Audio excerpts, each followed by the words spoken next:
When veterans receive a rating for their heart condition, there are 3 common mistakes or errors that I see in those examinations or how veterans react to receiving the rating that I get. Number 1 is accepting the METS evaluation that the examiner gives in the exercise stress test. You will not believe how many examinations I review where the examiner will mark fatigue, shortness of breath, and then give a 7 to 10 METS rating or 5 to 7, which is a 10% rating or 30% rating. And then in the body of the examination where they give more information, they'll say the veteran experiences shortness of breath when walking upstairs, or the veteran has fatigue where they have to take naps, etc. That's contradicting the METS that is provided, and the information in the body of the examination is contradictory because they're not in sync. If you're having to take naps, if you're fatigued all the time,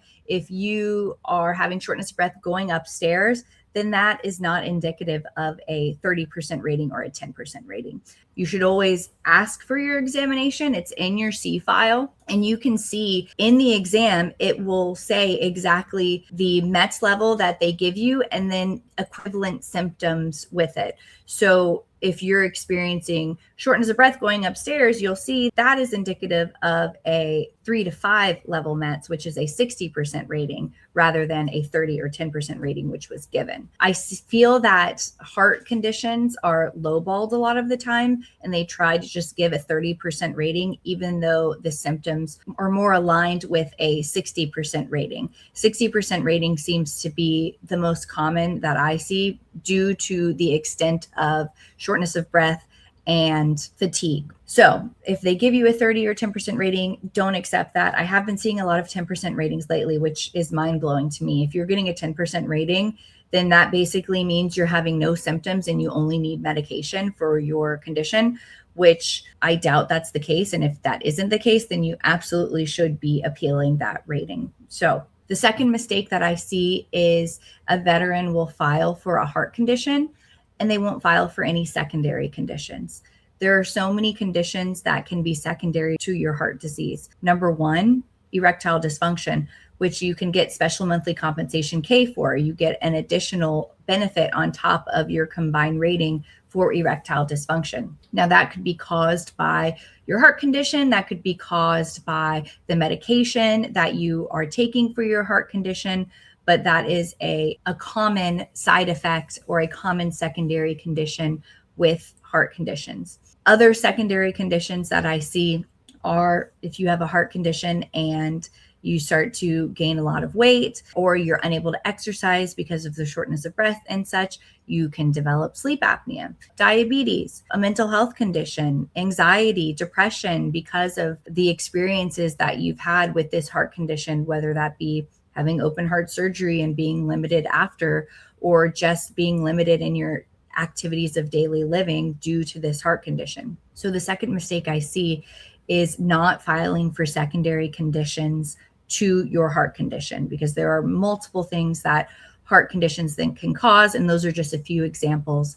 And reaching out to a representative or an attorney can help you understand and give better clarity of what secondary issues can be filed to your heart condition.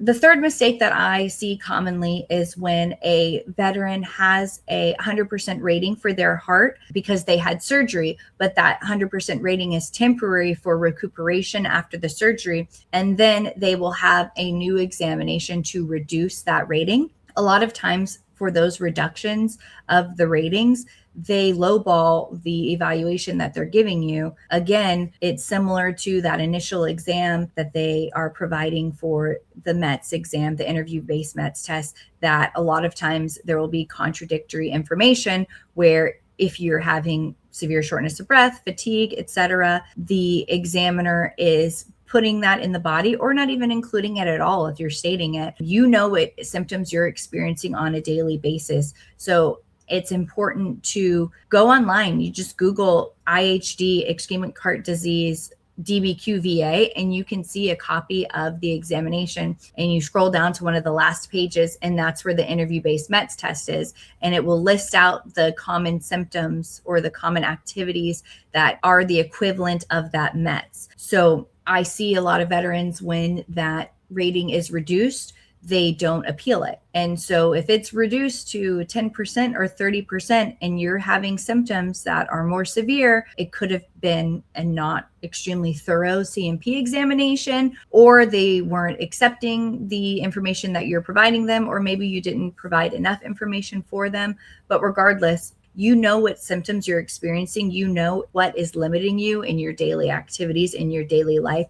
So it's important to, again, not accept that reduction rating that they give you, and make sure you ask for a copy of the CMP exam, or just look online at the DBQ copy of the exam, because like I stated in a different video, I mentioned that it will tell you 1 to 3 METS is 100% rating, 3 to 5 is 60%, 5 to 7 is 30%, 7 to 10 is 10. So you can align that with the rating that you're given. Let's say you're given 30.